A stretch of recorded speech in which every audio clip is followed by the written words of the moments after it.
Hello दोस्तों, स्वागत है आप सभी का स्लीपी क्लासेस में। दोस्तों 2 मिनट सीरीज का आज 38 सेशन है।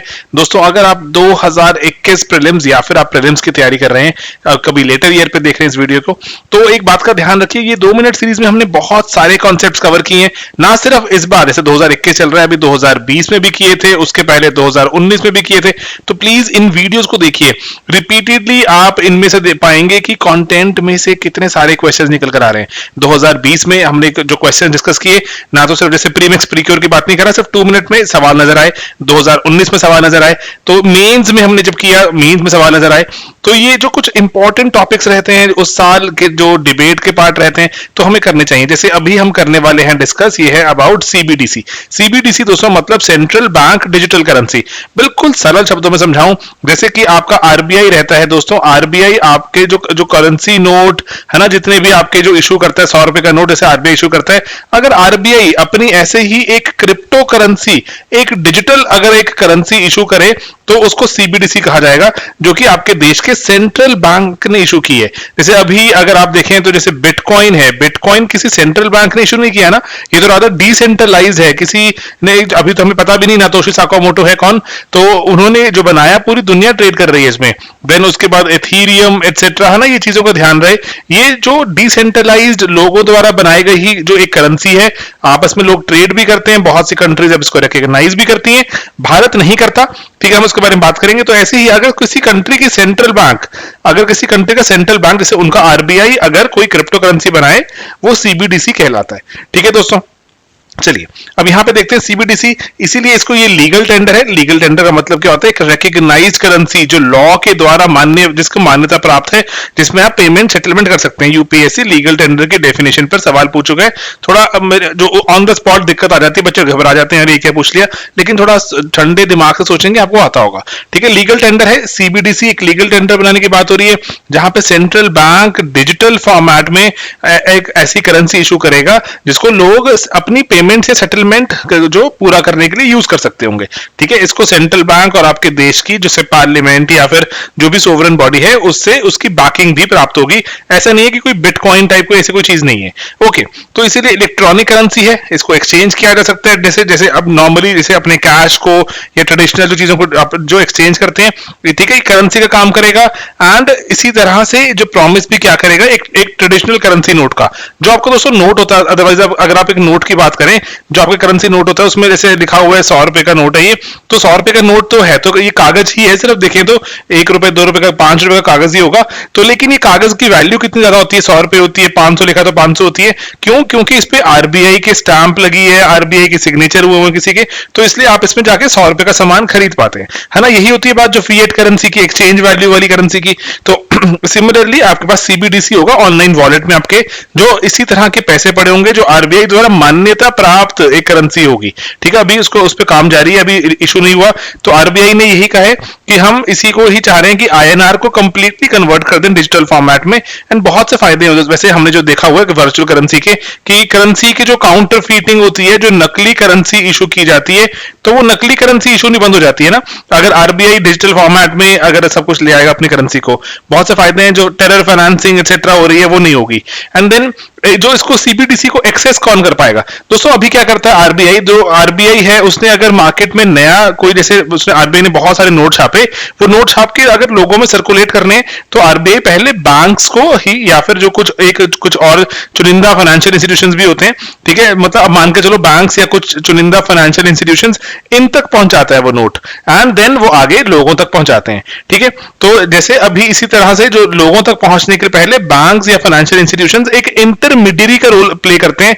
लेकिन जब डिजिटल फॉर्मेट की हमारे पास सीबीडीसी आ जाएगा, सेंट्रल बैंक के द्वारा जो चलाई जाने वाली जब डिजिटल करेंसी आ जाएगी, वो डायरेक्टली लोगों तक आ सकती होगी, लोगों के तक डायरेक्टली उनके खातों में जो आरबीआई पहुंचा सकता है। उसके फायदे भी, उसके नुकसान भी हैं, वो हम देख सकते हैं, फायदे नुकसान। ठीक है, तो इसीलिए आरबीआई सोच रहा है कि ये दो तरह के ही काम किया जाए, इसीलिए आरबीआई कह रहा है एक तो होलसेल बनाए जो कि आरबीआई इशू करेगा बैंक्स के लिए करेंसी ऐसी वाली जो कि सिर्फ बैंक्स इशू करेगा एंड बैंक्स आपस में एक्सचेंज कर सकते होंगे, इंटर बैंक के लिए होगा। वो कह रहे हैं लूजली ऐसा ऑलरेडी एग्जिस्ट करता है, जो आपकी जितनी रेपो एक्सेट्रा वाली जो जो गवर्नमेंट सिक्योरिटीज की ट्रेडिंग भी रहती है वो ऑनलाइन नहीं होती, कोई रियल टाइम में कागज एक्सचेंज नहीं होते, ठीक है। देन आरबीआई कह रहा है दूसरा चाहता है बनाना वो लोगों के लिए, ठीक है, जनरल पब्लिक के लिए। तो दोस्तों वो पब्लिक वाला जो होगा सीबीडीसी वो ज्यादा जो फेमस या फिर ज्यादा वो जो जिसका वाइड स्प्रेड यूजेज भी होगा। कमर्शियल बैंक को हटाकर जो आप जैसे जो कमर्शियल बैंक को ऐसे इंटरमीडियरी यूज करते थे जो वैसा नहीं होगा, डायरेक्टली अब लोगों के पास पैसा डायरेक्टली पहुंच सकता होगा, ठीक है, आरबीआई के थ्रू जो नया करेंसी प्रिंट हुआ लोगों तक डायरेक्टली पहुंचेगा। ओके देन इसलिए आरबीआई का अगर हम देखें जो वैसे डिजिटल करेंसी पे जो विचार क्या है व्यूज क्या है हमने बहुत बार देखा, मैं सिर्फ रिपीट कर रहा हूं। आरबीआई ने पहले कहा था कि क्रिप्टो करेंसीज का यूजेज अच्छी बात नहीं है, इनकी वैल्यू बहुत फ्लक्चुएट करती है, जो कि बड़ी दिक्कत है भी है। फॉर एग्जांपल जिसका हमने पहले ही बात की है कि अगर एक ब्रेड की कीमत मान लीजिए कि एक ब्रेड की कीमत एक बिटकॉइन जितनी हो गई, ठीक है, एक बिटकॉइन की है, तो आज बिटकॉइन की कीमत 50 रुपए है तो ब्रेड 50 की हो जाती है, आज बिटकॉइन की कीमत 40 है ब्रेड 40 की हो जाती है, आज ब्रेड 60 की है तो ब्रेड 60 की हो जाती है। तो इसलिए ना ब्रेड की जो अंडरलाइंग वैल्यू है वो कितनी वेरी कर रही है, करेंसी कांस्टेंट रह ही नहीं रही। ये इन्फ्लेशन की बात नहीं हो रही दोस्तों, this is not inflation, this is जो changing value of the currency, जो करेंसी की को जो खुद की अंडरलाइंग, क्योंकि करेंसी खुद किसी और वैल्यू से जैसे बिटकॉइन है किसी और चीज से अपनी वैल्यू डिराइव करे ना, जैसे कितने डॉलर का मिल रहा है बिटकॉइन, तो जो पूरा आइडिया था बिटकॉइन का वही बेचारा इन्वर्ट हो गया कि बिटकॉइन को अलग से चाहते थे एक करेंसी बनाना, अभी लेकिन वो डॉलर डिपेंडेंट ही हो गया है, ठीक है। तो इसीलिए उसमें जब वेरिएबिलिटी आती है तो अंडरलाइंग प्रोडक्ट की वैल्यू के पर भी असर पड़ सकता है, ठीक है। तो इसलिए कभी डायरेक्टली आप ब्रेड की कीमत एक बिटकॉइन दो बिटकॉइन देख ही नहीं पाएंगे अब, क्योंकि जो बिटकॉइन अगेन अब डॉलर से अपनी वैल्यू डिराइव करता है। तो इसीलिए वो बोल रहे हैं कि आरबीआई ने कहा था कि इसी कारण बहुत ज्यादा वॉलेटिलिटी आ जाएगी प्रोडक्ट्स में, तो इसलिए आरबीआई ने बैन कर दिया था। तो लेकिन उसके बाद कमर्शियल जो बहुत से लोग थे वो एक्सचेंजेस के थ्रू ट्रेड करते थे बिटकॉइन, अभी भी करते हैं इथेरियम, क्योंकि सुप्रीम कोर्ट ने इस बैन को हटा दिया था 2020 में कि ये बहुत अनरीजनेबल है कि आप नई टेक्नोलॉजी है दुनिया चाहती है पार्टिसिपेट करना, तो आप इस पे रेगुलेशन बनाइए, इस पे बैन नहीं लगा सकते, ब्लैंकेट बैन नहीं हो सकता। इसलिए रेगुलेटरी वैक्यूम चल रहा है, मतलब ऐसे कोई खास अभी रेगुलेशन नहीं है, आप अपने जो कंट्री में बिटकॉइन एक्सेट्रा जैसी कोई चीज बना नहीं सकते, लेकिन आप ट्रेड कर सकते हैं इसमें, ठीक है, ट्रेडिंग होती है अभी। ओके देन अभी इसी साल के बजट में हमने जैसे बजट के डॉक्यूमेंट में डिस्कस भी किया था, क्रिप्टो करेंसी के रेगुलेशन और एक डिजिटल करेंसी लाने का एक बिल लाया गया है, इसकी डिटेल्स अभी नहीं आई है अभी बाहर कि क्या आएगा, लेकिन यहाँ पे जो हमें जो स्पीच में बात पता लगी थी वो सिर्फ यही थी कि एक फ्रेमवर्क बनाने की बात हो रही है जहां पर हमारा सेंट्रल बैंक डिजिटल करेंसी बना पाएगा एंड बहुत इंपॉर्टेंटली प्रोहिबिट हो जाएंगी बाकी सभी क्रिप्टो करेंसीज इन इंडिया, ठीक है। जो आरबीआई का जो पहले स्टैंड था, आरबीआई का जो स्टांस था कि कोई भी क्रिप्टो करेंसी नहीं होनी चाहिए देश में, अब आरबीआई जो उसके बाद इंटर मिनिस्ट्रियल एक हमारी कमेटी बनाई गई आईएमसी ने रिपोर्ट दी है, उसी ने ही आईएमसी की रिपोर्ट ने ही कहा है कि सरकार को सारी की सारी क्रिप्टो करेंसीज भारत में बैन कर देनी चाहिए, सिर्फ भारत की ही जो करेंसी होगी सीबीडीसी जो आरबीआई बनाएगा वही सिर्फ चले क्रिप्टो करेंसी भारत में, ठीक है। चलिए देखते हैं इस पे बिल आ गया अब क्या बात बनेगी। बाकी कंट्रीज की बात करें, जो इंग्लैंड का यूके का जो हमारा जो सेंट्रल बैंक है बैंक ऑफ इंग्लैंड, उसने सबसे पहले करेंसी बनाई थी लेकिन सर्कुलेशन में नहीं है, लेकिन चाइना ने बना ली है अपनी करेंसी सेंट्रल बैंक की एंड इनफैक्ट दोस्तों चाइना ने अपने जो गवर्नमेंट एम्प्लॉइज हैं उनको सीबीडीसी में सैलरीज भी पे करी, ठीक है। चाइना ने इसको ट्रायल रन कर चुका है, चाइना ने तो काम भी शुरू करके इंप्लीमेंट भी कर दिया। स्वीडिश बैंक है जो उनका रिक्स बैंक, उन्होंने भी ई कोरोना बना दिया, ठीक है। एंड देन टर्की ने भी शुरू कर दिया कि सेकंड हाफ में वो इस पर पायलट प्रोजेक्ट शुरू कर देंगे।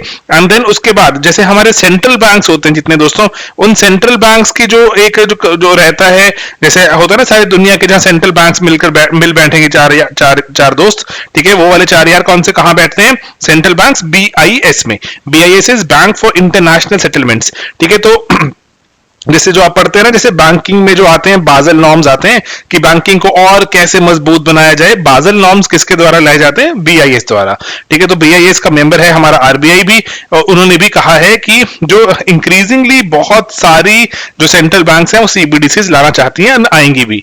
ओके अभी रिसेंट रिपोर्ट है उसकी, एंड देन उसके बाद उसी रिपोर्ट से ही हम यहाँ पे अगर देखें तो वो बताते हैं कि कुछ अपॉर्चुनिटीज हैं कुछ रिस्क हैं। जैसे सेंट्रल बैंक को सबसे बड़ा फायदा क्या होगा एक कोई करेंसी लाने का, कि अगर मॉनेटरी स्टिमुलस देने हैं। जैसे अभी मान लीजिए कि कोरोना के बाद अगर डायरेक्टली पैसे ट्रांसफर करने थे, तो अभी बिल्कुल डायरेक्टली सेंट्रल बैंक ट्रांसफर कर सकता है लोगों के अपने, जो अगर उसने करेंसी प्रिंट करके, कोई कागज तो प्रिंट नहीं होना, डायरेक्टली लोगों तक पहुंचाया जा सकता है।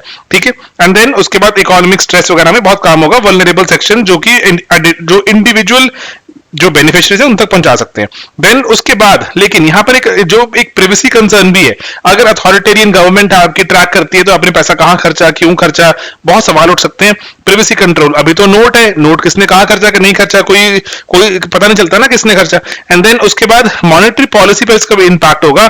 ठीक है, जो अगर नेगेटिव इंटरेस्ट रेट दोस्तों क्या होता है कि आपने अगर बैंक के खाते में 100 रुपए जमा कराए, ठीक है, 100 रुपए जनरली आप बैंक में जमा कराते हैं तो उस पर कुछ इंटरेस्ट मिलता है ना, 100 का 105 हो जाता है, 106 हो जाएगा, जो भी जितना इंटरेस्ट, अभी तो बहुत कम हुआ है।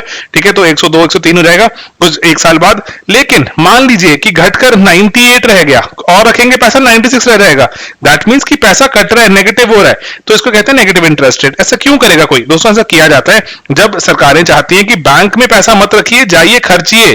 ठीक है, खर्चेंगे तो आप कुछ सामान खरीदेंगे, तो सामान खरीदेंगे तो मार्केट में हमारे फैक्ट्रीज के लिए सामान बनाने के लिए डिमांड क्रिएट होगी, फैक्ट्रीज काम करेंगे, लोगों को एम्प्लॉय करेंगे तो ऑटोमेटिकली हमारा इकोनॉमी का जो वर्चुअस साइकिल दोबारा शुरू हो जाएगा। ठीक है, समझे बात कि अगर आप सरकारें चाहती हैं कि जाएं बाहर, अपने जो बैंक सेविंग मत कीजिए, खर्चें, तो सरकार नेगेटिव इंटरेस्ट रेट कर देती है। आप घबराने की बात नहीं दोस्तों, यूरोप में बहुत सारे अभी जगहों पर, इवन जापान में नेगेटिव इंटरेस्ट रेट चल रहे हैं, जहां पर इकोनॉमीज को पुश करने के लिए सरकारों ने पॉलिसीज अपनाई। तो इसको इंप्लीमेंट करना और आसान हो जाएगा ना, कि आपके डिजिटल वॉलेट में 100 रुपए पड़े हुए थे, डिजिटल -2 काट दिए, बस सीधा स्ट्रेट अवे 98 रह गए, कुछ निकालना नहीं, कुछ करना नहीं, स्ट्रेट अवे। तो ये इसको जो इंप्लीमेंटेशन काफी इजी हो जाएगी। एंड देन अदरवाइज वही है कि यहाँ पर एक बहुत बड़ी अजम्पशन है कि अगर यहाँ पर फिजिकल कैश नहीं है, वरना अदरवाइज क्या होगा कि लोग फिजिकल कैश की होर्डिंग शुरू कर देंगे, क्योंकि आपका जो डिजिटल कैश है वो तो वैल्यू में घटता जा रहा है, फिजिकल कैश की कीमत बढ़नी शुरू हो जाएगी। ठीक है, एंड उसके बाद अगर ये फिर भी चलता रहे तो जो हमारा BIS ही अपनी रिपोर्ट में बताता है कि अगर ना बहुत सारा नेगेटिव इंटरेस्ट रेट बहुत देर तक चलाओगे तो then people will lose interest, will lose trust in your currency. Then क्या होगा कि लोग गोल्ड की तरफ भागेंगे, गोल्ड एटसेट्रा टाइप चीजें जो रखना शुरू कर देंगे, ताकि उनकी वैल्यू तो प्रिजर्व रहे। ठीक है, थोड़ा सा उनके आगे उनको फ्यूचर डेट के लिए कुछ ग्रोथ तो दिखे, 100 का 102 105 तो बने, यहाँ तो आप नेगेटिव करते जा रहे हैं। ठीक है, इसीलिए इसका भी यूज करने के लिए बहुत अग्रेसिवली बहुत सारे यूरोपियन कंट्रीज CBDC को डेवलप करते जा रहे हैं अपने अपने देशों में। ठीक है दोस्तों, तो इसीलिए, लेकिन जैसे हमने बात करी कि RBI है, RBI भी पहले बैंक्स तक पैसे पहुंचाता है, नए नोट छपते हैं, बैंक्स आगे जनता तक पहुंचाती है। ठीक है, तो बैंक्स यहां पर इंटरमीडियरी का काम करते हैं, ये बात समझे आप कि बैंक्स यहां पे इंटरमीडियरी का काम करते हैं।